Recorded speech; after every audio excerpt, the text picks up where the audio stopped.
காமராஜரை பற்றி அவதூறாக பேசிய திருச்சி சிவா மன்னிப்பு கேட்காவிட்டால் சென்னையில் உள்ள அவர் வீட்டை முற்றுகையிடுவோம். நாடார் சங்க கூட்டமைப்பின் எச்சரிக்கை.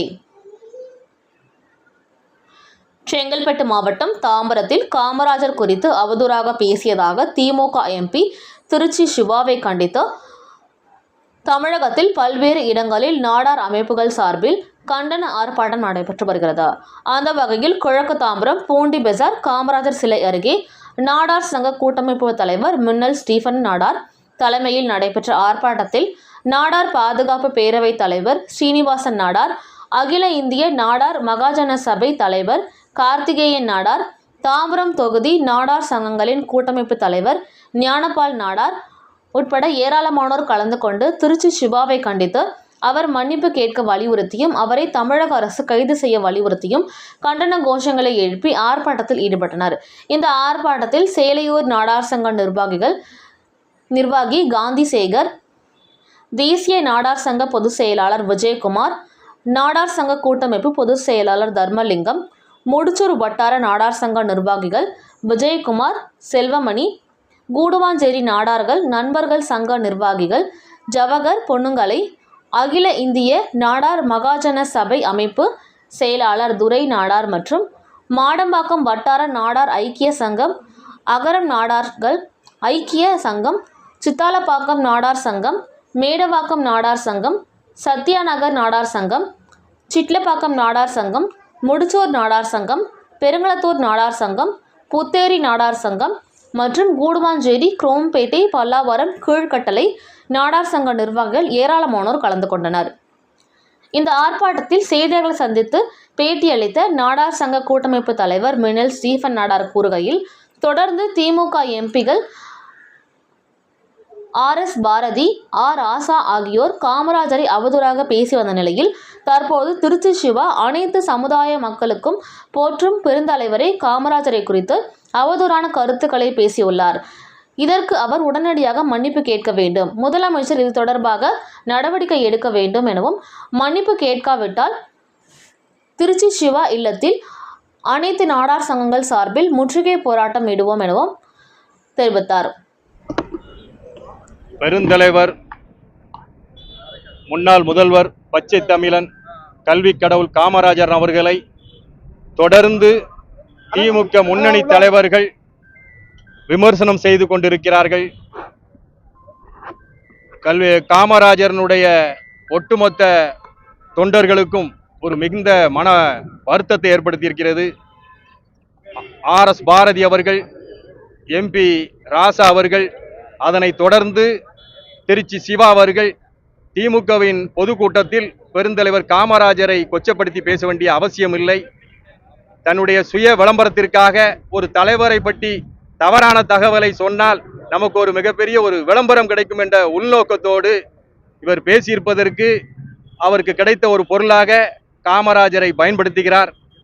அதை ஒட்டுமொத்த காமராஜரின் தொண்டர்கள் சார்பாக வன்மையாக கண்டிக்கிறோம். இப்படிப்பட்ட தொடர்ந்து காமராஜரை வெளிப்படுத்தி ஒரு அவமானப்படுத்தி பொய்யான தகவல், அவருடைய வரலாறுகளை பொய்யான தகவல்களை பேசுவதை முதல்வர் அவர்கள் கண்டிக்கிறாரா அல்லது ரசிக்கிறாரா என்பது எங்களுக்கு ஒரு சந்தேகமாக இருக்கிறது. இல்லை, திமுக தலைமைக்கு இவர்கள் ஒரு இக்கட்டான சூழ்நிலையை உருவாக்குவதை பார்த்தார். இவர்களுடைய மாற்று கட்சிக்கு இவர்கள்லாம் ஒரு கைப்பாவையாக இருந்து கொண்டு செயல்பட்டு கொண்டு இருக்கிறார்களா ஒரு சந்தேகம் ஒட்டுமொத்த காமராஜர் தொண்டர்களுக்கு இருக்கிறது. எதற்கெடுத்தாலும் அவர்கள் பெருந்தலைவர் காமராஜரை மட்டும்தான் விமர்சனம் செய்கிறார்கள், கொச்சைப்படுத்துகிறார்கள், அவமானப்படுத்துகிறார்கள். காமராஜரை தொட்டால் ஓட்டு வங்கி பாதிக்கும் என்ற உண்மை நிலவரம் தெரிந்தும் பெருந்தலைவர் காமராஜரை மட்டும் குறிவைத்து விமர்சனம் செய்து கொண்டிருப்பது ஒட்டுமொத்த காமராஜர் தொண்டர்களை மிகவும் ஒரு வருத்தத்தில் உள்ளாக்கியுள்ளது. முதல்வர் அவர்கள் உடனடியாக இதில் இந்த விஷயத்தில் தலையிட்டு அவர் திருச்சி சிவா அவர்கள் ஒட்டுமொத்த காமராஜர் தொண்டர்களிடம் உடனடியாக மன்னிப்பு கேட்க வேண்டும். இல்லையட்டால் இந்த ஒரு கண்டன போராட்டத்தை இங்கு நடத்தியிருக்கிறோம். அவர் தொடர்ந்து இதே போல திமுகவின் முன்னணி தலைவர்கள் தொடர்ந்து பெருந்தலைவர் காமராஜரை மட்டும் குறிவைத்து விமர்சனம் செய்து கொண்டிருக்கிறார்கள். அதை இந்த நேரத்தில் வன்மையாக கண்டித்துக் கொள்கிறோம். இந்த பெருந்தலைவர் காமராஜருடைய விசுவாசிகளிடம் தொண்டரிடத்திலும் திருச்சி சிவா அவர்கள் மன்னிப்பு கேட்க வேண்டும். இல்லை என்றால் அடுத்த கட்ட போராட்டமாக ஒட்டுமொத்த காமராஜர் தொண்டர்களையும் ஒருங்கிணைத்து சென்னையில் இருக்கக்கூடிய திருச்சி சிவா அவர்களின் இல்லத்தை மிகப்பெரிய அளவில் முற்றுகை போராட்டத்தை நடத்துவோம் என்பதை இந்த நேரத்தில் தெரியப்படுத்திக் கொள்கிறோம். திமுக இருக்கக்கூடிய முன்னணி தலைவர்கள் எல்லாம் முதலமைச்சர் அவர்கள் உடனடியாக கண்டிக்க வேண்டும். அவர்களை காமராஜர் தொண்டர்களிடம் மன்னிப்பு கேட்க சொல்ல வேண்டும். அதைதான் காமராஜர் எதற்கெடுத்தாலும் சாரி என்று சொல்லிவிடுகிறார்கள், எதற்கெடுத்தாலும் பேசிவிட்டு பெரிதுபடுத்தாதல் என்று சொல்கிறார்கள். காமராஜர் தொண்டர்கள் இதற்கு மேலும் பொறுமை காக்க மாட்டார்கள் என்பதை இறுதியாக எச்சரிக்கையாக தெரிவித்துக் கொள்கிறோம். இதற்கு பிறகும் அவர் மன்னிப்பு கேட்கவில்லை என்றால் அவருடைய இல்லத்தை மிகப்பெரிய அளவில் தமிழகம் முழுவதும் இருக்கக்கூடிய ஜாதி மதத்துக்கு அப்பாற்பட்ட ஒரு மிகப்பெரிய ஒரு தலைவர் காமராஜர், ஒரு குறிப்பிட்ட சமுதாயத்துக்கு சொந்தமான தலைவர் அல்ல, ஒட்டுமொத்த தமிழ் இனத்திற்கே சொந்தமான தலைவர் உடைய தொண்டர்களை ஒருங்கிணைத்து அவருடைய இல்லத்தின் முன்பாக முற்றுகை போராட்டம் நடத்துவோம் என்பதை தெரிவித்துக் கொள்கிறேன். மின்னல் ஸ்டீபன் நாடார், தலைவர், நாடார் சங்கங்களின் கூட்டமைப்பு. அதாவது அஜித்தினுடைய படுகொலையை மறைப்பதற்காக இன்று திருச்சி சிவா மூலமாக காமராஜர் மேட்டரை கையில் எடுத்திருக்காங்க. அதாவது நாடார் சங்கங்கள் திருச்சி, அதாவது அஜித் குமாரோட கொலை மேட்டர்ல தொடர்ந்து பெரிய அழுத்தத்தை கொடுத்துட்டு இருக்க காரணத்தினால இந்த விஷயத்துல திருச்சி சிவா மூலமா பெருந்தலைவர் விஷயத்தை கையில் எடுத்து டைவர்ட் பண்ணா அஜித் குமாரோட மேட்டர் டைவர்ஷன் கிடைக்கும், அந்த கொலை குற்றத்துல இருந்து திமுக தன்னை காப்பாற்றிக் கொள்ளலான்ற ஒரு விஷயத்தினாலதான் இன்னைக்கு இந்த விஷயத்தை கையில் எடுத்திருக்காங்களோன்ற சந்தேகம் எங்களுக்கு எழுது. ஏன்னா அஜித் குமார் இன்னைக்கு ஒரு காவல்துறையில இருக்கக்கூடியவர்களால அடித்து படுகொலை செய்யப்பட்டிருக்காரு. இந்த படுகொலை தொடர்ந்து இன்னைக்கு 24 பேரோட காவல்துறை மரணம் வெளியில வருது, காவல்துறை லாக்அப் டெத் வருது. அப்ப அந்த லாக்அப் டெத்தை மறைக்கிறதுக்காக எதை செஞ்சா நாடார்கள் அந்த போராட்டத்தை டைவர்ட் பண்ணலாம் அப்படின்ற காரணத்துக்காக இன்னைக்கு திருச்சி சிவா மூலமா பெருந்தலைவருடைய புகழுக்கு களங்கம் விளைவிக்கும் வேலையை செய்யறாங்க. அதாவது என்ன சொல்றான் அந்த பைத்தியக்காரன், அதாவது பெருந்தலைவர் சாவர நேரத்தில் கையை பிடிச்சி நீ தான் தமிழ்நாட்டை காப்பாற்றணும், எப்படி அது மனைவியார் துணைவியார் இணைவியார்னு ஒருத்தனை கட்டியிருக்கான், கெட்டினவனை பெருந்தலை கையை பிடிச்சி காப்பாற்றினார்.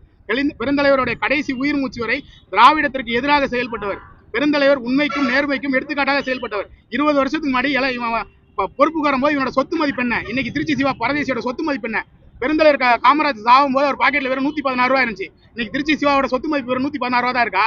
இந்த நாயெல்லாம் ஐயா பெருந்தலைவர் காமராஜர் பேசுற அளவுக்கு ஆயிப்போச்சு. இதை இன்னைக்கு இருக்கக்கூடிய திராவிட முதலமைச்சர் கண்டிக்கணும், இல்லைன்னா அவர் ரசிக்கிறாரான்னு நாங்க கேட்கிறோம். அதாவது நாங்கள் திருச்சி சிவா வீடியோ மட்டும் முற்றுகை போராட்டம் இல்ல, அவருடைய பொதுச் செயலாளர் பதவியும் ராஜ்யசபா பதவியும் பறிக்கப்படவில்லை என்றால் அறிவாலயத்தை முற்றுகிடும், நாடார் அமைப்புகளையும் பெருந்தலைவர் பக்தர்களையும் சமுதாய தொண்டர்களையும் ஒருங்கிணைத்து அறிவாலயத்தை முற்றுகையிட்டு விடமாட்டோம் என்றதை தெரிவித்துக் கொள்கிறோம். அஜித் குமாருடைய கொலையை, காவல்துறை செய்த கொலையை, அவரோட மினிஸ்ட்ரியில இருக்கவங்க செஞ்ச கொலையை மறைக்கிறதுக்காக திருச்சி சிவா போன்றவர்களை பயன்படுத்தி மாற்றுப்பாதையில் இந்த விஷயத்தை திசை திருப்புறாங்கன்றதான் நாங்கள் இந்த நேரத்தில் தமிழக அரசின் மீது இந்த குற்றத்தை பகிரங்கமா சாட்டுறோம். திருச்சி சிவா பொது வெளியில மன்னிப்பு கேட்கணும், அவர் கட்சியிலிருந்து ராஜ்யசபா பதவியிலிருந்து திமுக தூக்கி எறிய வேண்டும். இது மற்றவர்களுக்கு ஒரு முன்னுதாரணமாகவும் ஒரு பாடமாகவும் அமைய வேண்டும். தமிழக அரசு இதை உடனடியாக செய்யலனா வருகின்ற 2026 சட்டமன்ற தேர்தலில் நிச்சயமா நாடார்கள் திமுகவுக்கு தக்க பாடத்தை புகட்டுவோம் என்பதை இந்த நேரத்தில் ஒட்டுமொத்த நாடார் சமுதாயத்தின் சார்பாகவும் திமுக அரசிற்கு வன்மையா எச்சரிக்கையாக நாங்கள் தெரிவிக்க கடமைப்பட்டிருக்கோம்.